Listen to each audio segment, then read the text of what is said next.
Hey, good morning to those of you out there on the West Coast. Good afternoon to those of you here on the East Coast with me. We're going to get rocking and rolling. Appreciate that, Stan. We're going to get rocking and rolling here on today's training about finding people to talk to. And excuse me. And I'm going to jump right into the training. Uh, no slides today because I want to be all about showing you how I did what I did. And what I did and what I'll show you is putting together a list of 200 people. And I did this morning. So today is December 10th, right? So today is December 10th. We're doing this training live and this morning live. Fortunately, all the tools all work, but I took the time to put together this list of 200 people. And I want to set the scenario, right? What I get is a lot of times people have great products, but they struggle to get in the door to federal buyers, to be able to talk with them about what they sell and to be able to have meetings, et cetera, to talk about the challenges the government has. And there's a step in my 7-step process called targeting. It's step 2. And targeting is about building a list of 200 people that you can get into a federal agency. And when you're able to get into a federal agency, you can start building relationships. Relationships lead to opportunities. This is how we hear about opportunities before they reach SAM.gov or other platforms that are out there where you might look for opportunities. Well, you want to have relationships inside your customer agency so that you hear about opportunities a year before they come out, right? I was talking with the Navy, somebody in the Navy yesterday, basically a Navy buyer, and she was saying, I want you to be friends with me for 2 years before you think you're going to get a sale. She's going to come on and do a podcast interview with me. And she was talking about how sometimes people come in and they just expect stuff right away. But when you have the relationships, you can expect to hear about opportunities from her and from other federal buyers. And so that's why step 2 is about building a list of 200 people. When you have a list of 200 people, then you're going to be able to reach out to a significant portion of people. Let me share this thing really quick. If you see this adoption bell curve I have, when I talk about reaching out to 200 people, let's just break it down to 100 because it's an easier number. On the right-hand side of the bell curve, you see late maturity and laggard. That makes up 50% of the bell curve, or 50% of the people you reach out to are not going to have anything to do with you. And then 34% of them, they're going to want to see you having experience. For example, today in the VA that we're going to talk about, they want to know that you're already getting some traction in the VA before they talk to you.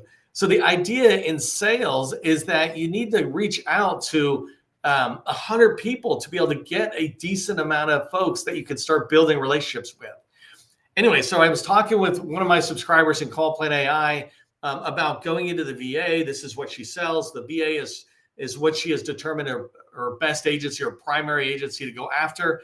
And she was struggling with, well, how do I find people? And she had tried to follow a little bit of my guidance, and she was finding 14 people.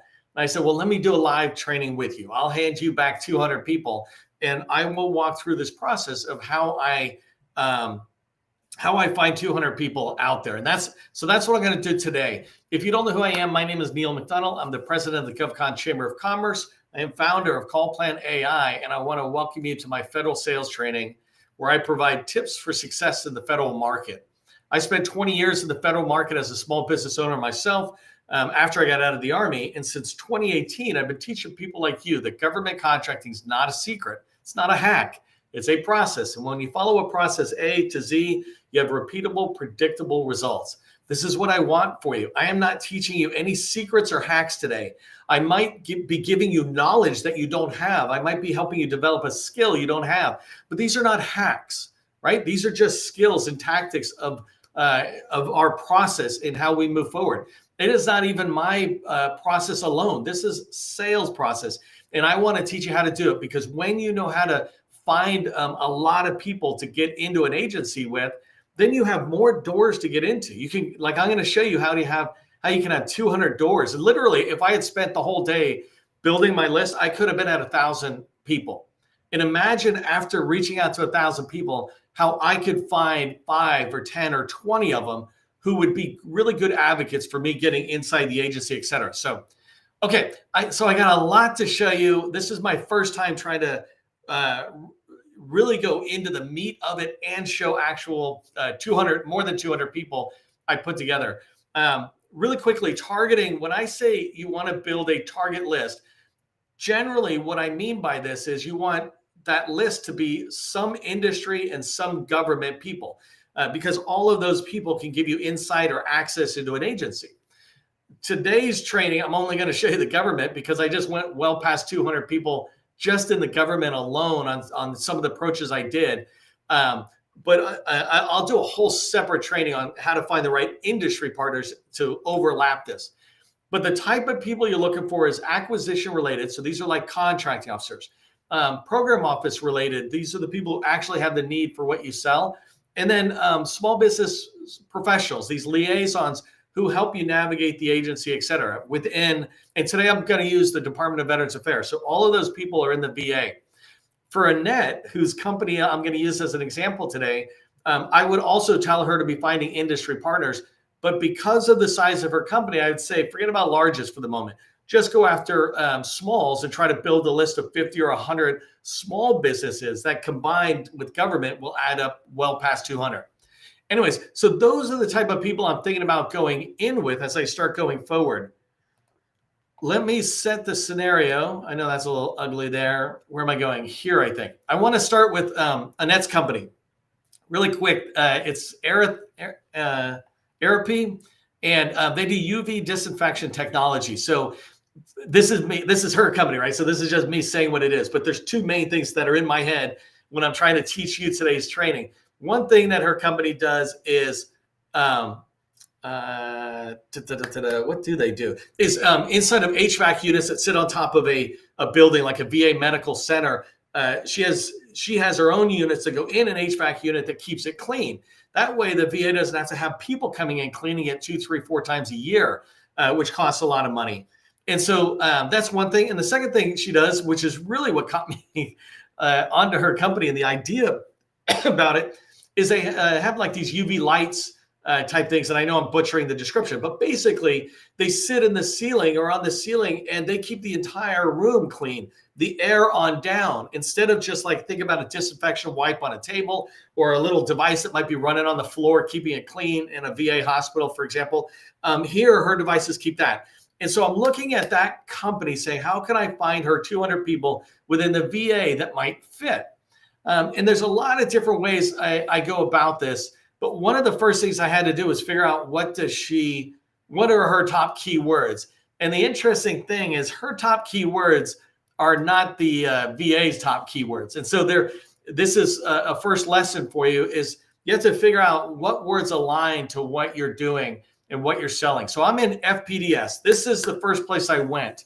By the way, I recognize that I'm going to go through this training pretty fast, but I want to show you what was possible and the tools I use. But later, I'll actually do separate trainings for each one of these.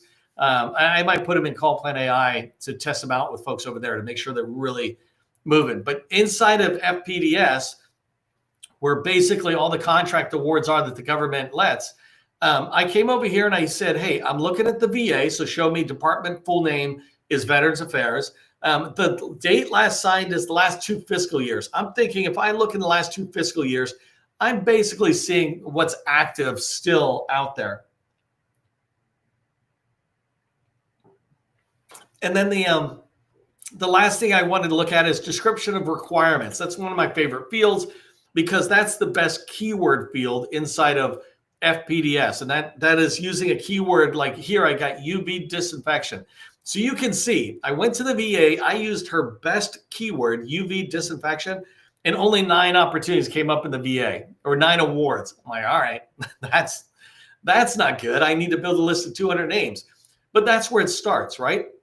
And then what I did is I just started replicating this search. So then I said, let me do the exact same search, but this time, let me do mold remediation. And the reason is because her disinfection units, one of the things it attacks is mold, right? It's one thing to clean mold, but if it just grows back, that's a continuous problem, recurring problem that the VA has.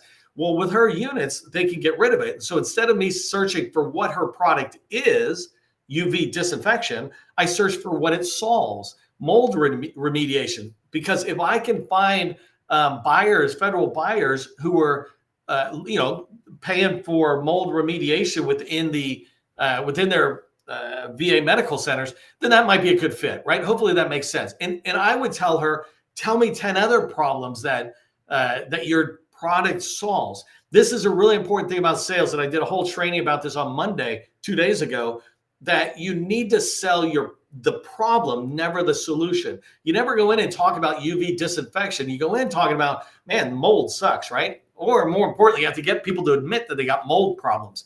Well, in this case, they're paying for mold services of some sort, remediation, meaning getting rid of the mold. So that was good. And then I followed this process again. In this particular case, I said, just show me mold. I don't want to see just mold remediation, but what if it's just mold? That's all I need to see. And I don't need to overly work on this. Keep in mind, I am not trying to find a perfect person who is going to award me a contract. What I'm trying to do is to get into the VA. I'm trying to find potential people I can build potential relationships with that I can learn from. And maybe I'll work with them because their program office is doing what I need, or maybe I'll move on to something else. But these people, these are your initial entry points into an agency. They are not the ultimate buyer, right? So you're trying to find all sorts of people. That's why I say find industry partners. Maybe you can team up with them and get in the door. Okay, so I looked at UV disinfection, mold remediation, mold. You see this pattern I'm going. I said they do HVACs. And so here, my thinking on this, I'm trying to get in the VA. If I could find people who are doing HVACs, HVAC anything, HVAC installation, HVAC maintenance, right? Again, HVACs are these devices that are sitting on top generally of a building, and her device goes in it to keep it clean. If I can find out who's buying that, any of that related service, then I can reach out to them. They might go, oh, I don't deal with that, but Sally does, right? You go, oh, that's not us. Go talk to John, right? That's the idea of doing outreach, which is that third step in my 7-step process. Okay, a couple other things I did. I was like, let me look at duct cleaning. And actually, when I looked at HVAC and I looked at one of these entries, I noticed it was talking about duct cleaning. I was like, oh, that makes sense. I mean, maybe her device is like shooting UV through the ducts or something. I don't know. But so I searched for duct cleaning, got 85 names in there. And the last one I did was, what did I do? Oh, the last one I did is I switched it over and I said, let me search on a NAICS code, right? And so in this particular case, air purification is kind of what she's doing. I'm like, well, let me not forget the NAICS code, right? And I could have done this with a PSC code as well. But the idea is just looking through and trying to figure out, how do I find people who are kind of aligned to that? I want to make sure, I'm going to come back and show you a whole bunch of other stuff that help me like try to figure out where people are at. But FPDS, the reason I like FPDS, let me just open, let me come back to this guy really quick. If I just open one thing very quickly, on the top right-hand side, I'm able to find people who are in the acquisition work shop. So contracting shop. That's pretty much a good general truism, that it's the contracting officer, contract specialists who are up here.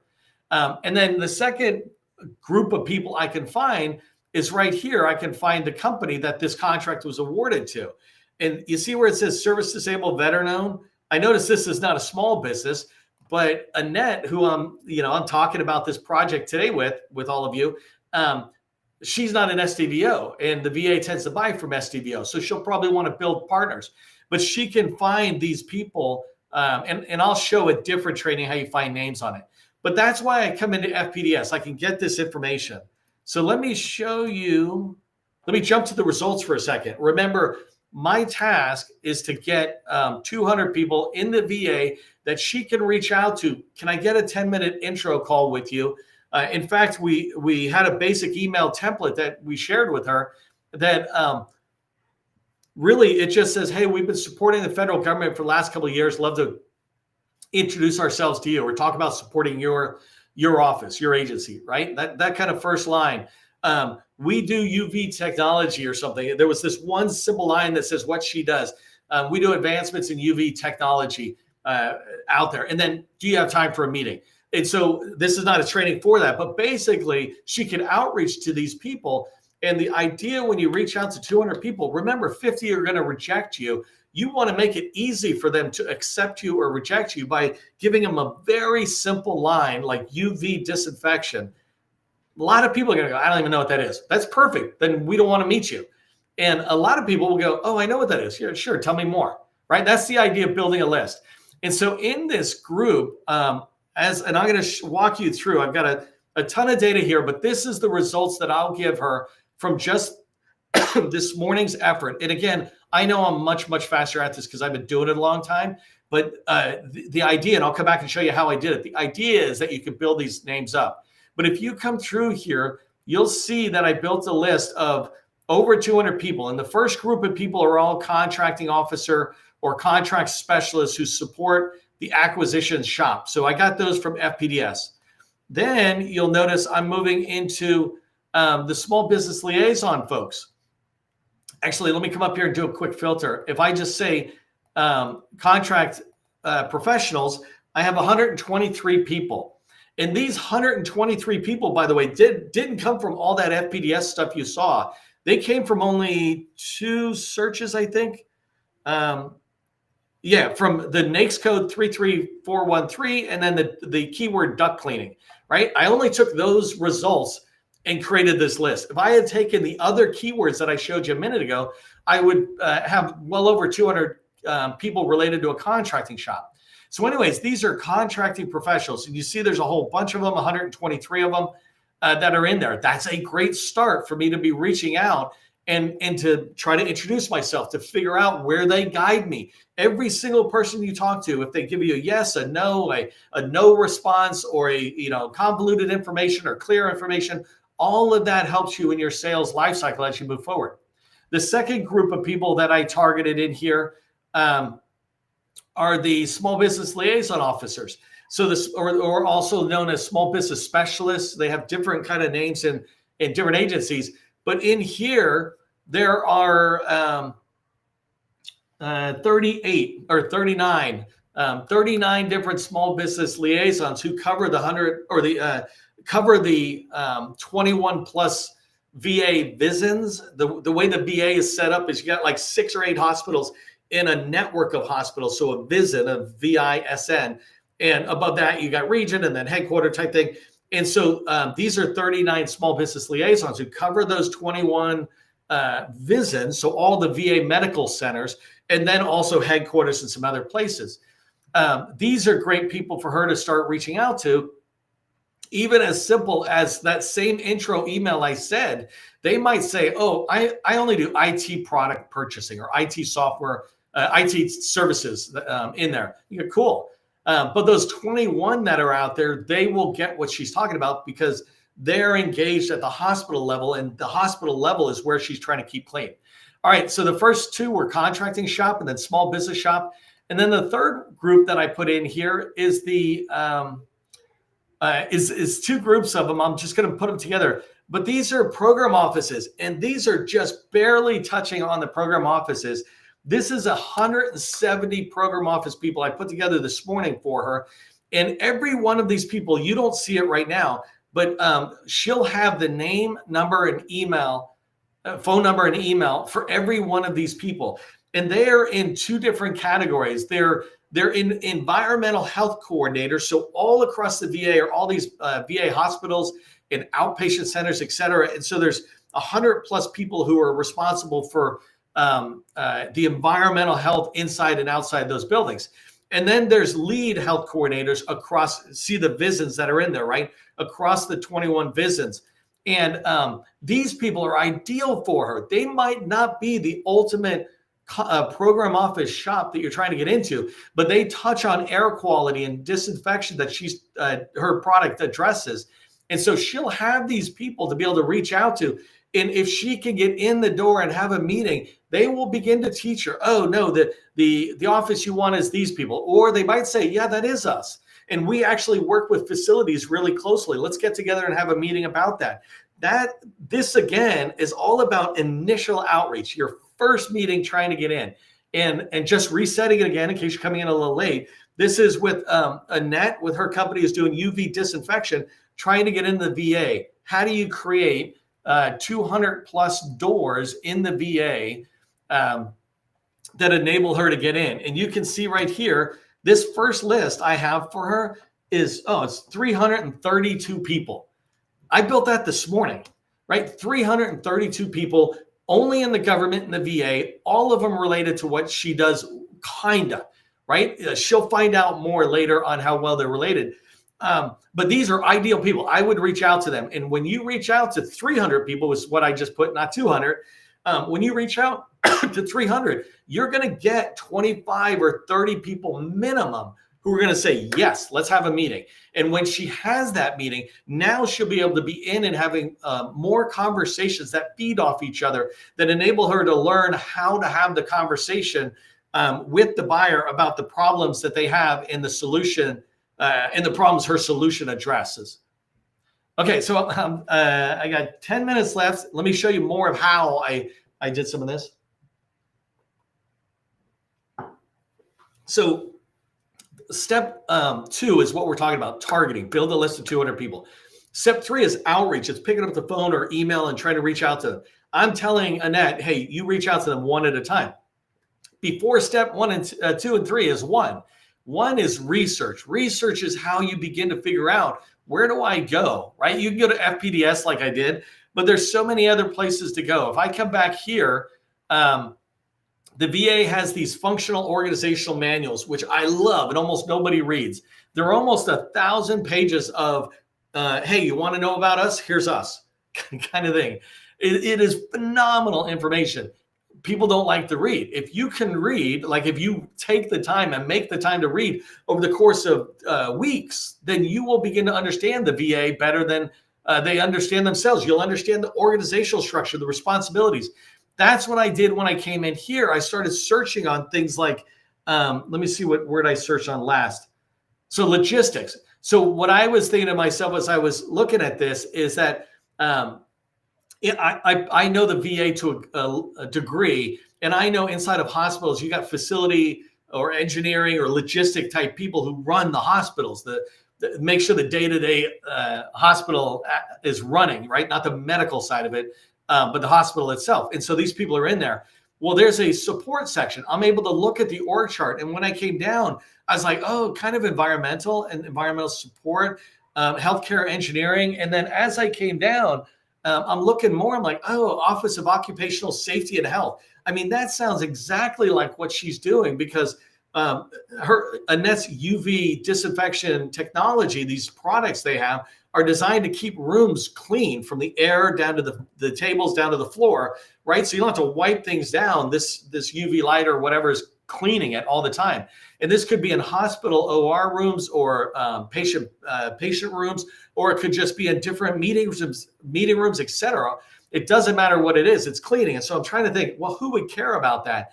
And occupational safety and health, that really seems like something that fits in there, right? It's at the very least, in a hospital, they're so small that somebody who's doing this probably knows somebody else. And so I took that thread and I went over here and I started searching. Let me see what I started. So I started searching a lot of these things. I'm like trying to dig in. Let me go to occupational health though. Hold on one second. Where am I? So office administration, I might've come down in here. So here I'm looking at, I think I got to these websites, and I'm not going to show you exactly. What I was doing was going into the websites, and from the websites, I kept getting pulled to more stuff. And I got pulled to this document, right? And this is called going down a rabbit hole. Sometimes that's bad, right? You're wasting time. But when you're doing something like this, it's very good. Research, trying to get in the VA, trying to figure out who the right people are. So I found this idea of industrial hygiene program exposure, blah, blah, blah. It's a document.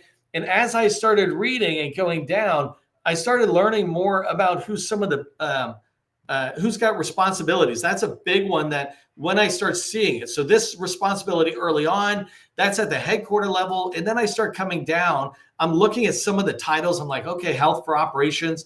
And she should definitely go back and talk to the national people at some point. But when you talk early on to the local hospitals in the VA, as an example, you get some really true information, unfettered, unfiltered information down there. But as I start coming down, I'm like, okay, occupational health and safety office.